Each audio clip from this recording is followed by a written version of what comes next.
Hello friends, कैसे हैं आप लोग। आशा करता हूं आप लोग एकदम स्वस्थ और मस्त होंगे और अच्छे भी होंगे। तो आज का जो हमारा टॉपिक है वो काकोरी कांड से संबंधित है।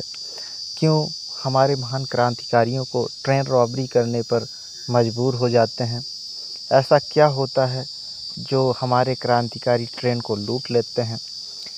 राम प्रसाद बिस्मिल अशफाक उल्लाह खां रोशन सिंह को 19 दिसंबर 1927 ईस्वी को क्यों फांसी दे दी जाती है, आज इसके बारे में हम पूरा फुल डिटेल चर्चा करेंगे।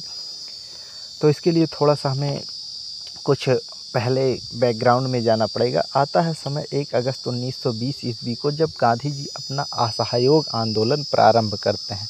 इस असहयोग आंदोलन में हमारे भारत देश के सभी नौजवान, जितने भी मतलब यंगेस्ट एज के और ओल्ड एज के जितने भी भारतीय नागरिक थे, लगभग सभी लोग इस असहयोग आंदोलन में अपना बढ़ चढ़ के हिस्सा ले रहे थे और अपना काफ़ी ज़्यादा योगदान गांधी जी के साथ दे रहे थे। और असहयोग आंदोलन अच्छे से चल भी रहा था। अब असहयोग आंदोलन क्या था कि असहयोग आंदोलन वह था कि जैसे बिना लाठी डंडे, बिना बंदूक, बिना मतलब एक प्रकार से मार पीट किए बातचीत से गांधी जी चाहते थे कि आज़ादी को प्राप्त कर लिया जाए। तो असहयोग आंदोलन यही था कि बिना बातचीत के गांधी जी बातचीत के दौरान ही आज़ादी चाहते थे। खून खराबे से आज़ादी नहीं लेना चाहते थे गांधी जी।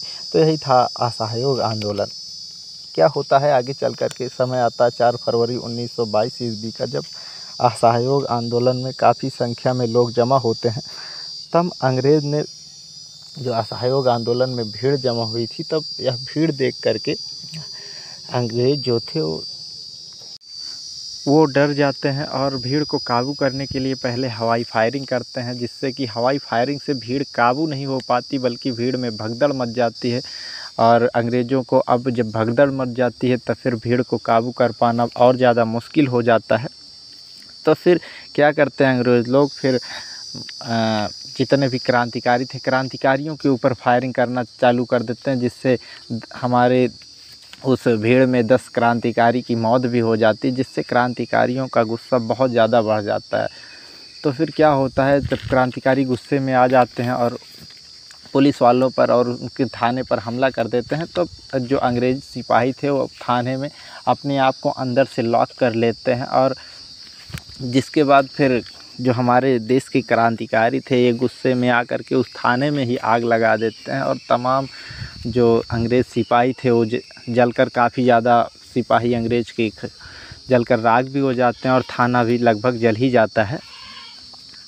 जब क्रांतिकारियों द्वारा अंग्रेज सहित उनके थाने में आग लगा दी जाती, इस घटना को हम लोग चौरी चौरा कांड के नाम से जानते हैं। चौरी चौरा कांड के बारे में हम एक अलग पूरा फुल डिटेल वीडियो बनाएंगे कि चौरी चौरा कांड क्या है, किस प्रकार से, क्यों चौरी चौरा कांड, क्यों पुलिस थाने में आग लगा दी गई। जब यह चौरी चौरा नामक घटना घटित होती है, तब गांधी जी इस घटना से बहुत ज़्यादा रुष्ट होते हैं और असहयोग आंदोलन जो है वो 4 फरवरी 1922 ईस्वी को वापस लेते हैं। जब असहयोग आंदोलन गांधी जी वापस ले रहे थे, तब काफ़ी ज़्यादा भारतीय नागरिक गांधी जी से बोल रहे थे, आप असहयोग आंदोलन क्यों वापस ले रहे हो। गांधी जी का विरोध भी कर रहे थे कि आप असहयोग आंदोलन वापस मत लो, आपके साथ भारतीय नागरिक इतनी ज़्यादा संख्या में जुड़ी हुई है, आप इस तरह से असहयोग आंदोलन वापस लेना आपका ये उचित नहीं है। फिर भी गांधी जी नहीं मानते हैं और असहयोग आंदोलन को वापस ले ही लेते हैं। फिर क्रांतिकारी जितने भी हमारे भारत के क्रांतिकारी थे वो गांधी जी से रुष्ट हो जाते हैं और जा कर के आज़ाद जो है चंद्रशेखर आज़ाद की पार्टी को ज्वाइन करते हैं, जो कि उनकी पार्टी का नाम था हिंदुस्तान रिपब्लिक एसोसिएशन पार्टी। यह पार्टी चंद्रशेखर आज़ाद जी की पार्टी थी।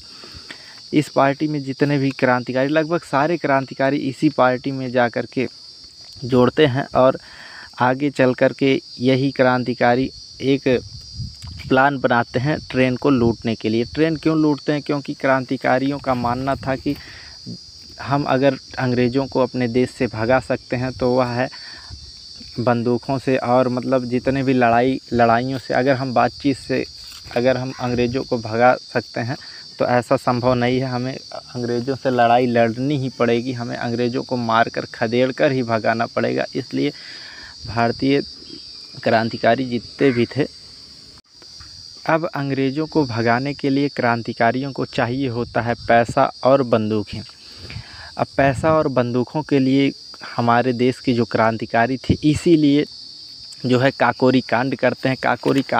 काकोरी में सरकारी ट्रेन को जाते हुए हमारे देश के 3 महान क्रांतिकारी अशफाक उल्लाह खां, रोशन सिंह और राम प्रसाद बिस्मिल ये ट्रेन को रुकवाते हैं और इनके साथ फिर इनकी पूरी टीम भी आती है और उस ट्रेन से लगभग 4601 रुपये और जितने भी वहाँ पर मतलब बंदूकें वगैरह थे सब कुछ लूट लेते हैं और लूट करके फिर वहाँ से फ़रार हो जाते हैं। आगे चल कर के ये लोग गिरफ़्तार भी होते हैं और 19 दिसंबर 1927 ईस्वी को राम प्रसाद बिस्मिल, अशफाक उल्लाह खां और रोशन सिंह को फांसी भी दे दी जाती है। तो काकोरी कांड होने का यही मेन मकसद था। काकोरी कांड क्यों हुआ तो आप लोग समझ ही गए होंगे कि काकोरी कांड पैसे की ज़रूरतों को पूरा करने के लिए, हथियारों को ख़रीदने के लिए काकोरी कांड को किया गया था, जो कि आगे चल के हमारे बहुत सारे जो है जितने भी क्रांतिकारी थे आगे चल कर के पकड़े भी जाते हैं, कुछ को फांसी दी जाती है, कुछ लोग फ़रार हो जाते हैं और आगे चल कर के चंद्रशेखर आज़ाद जी जो कि इस घटना के सबसे नायक आदमी जो थे, नायक क्रांतिकारियों में से एक थे। आगे चल कर के उनकी भी अल्फ्रेड इलाहाबाद पार्क में जो है एक फायरिंग के दौरान उनकी भी मृत्यु हो जाती है।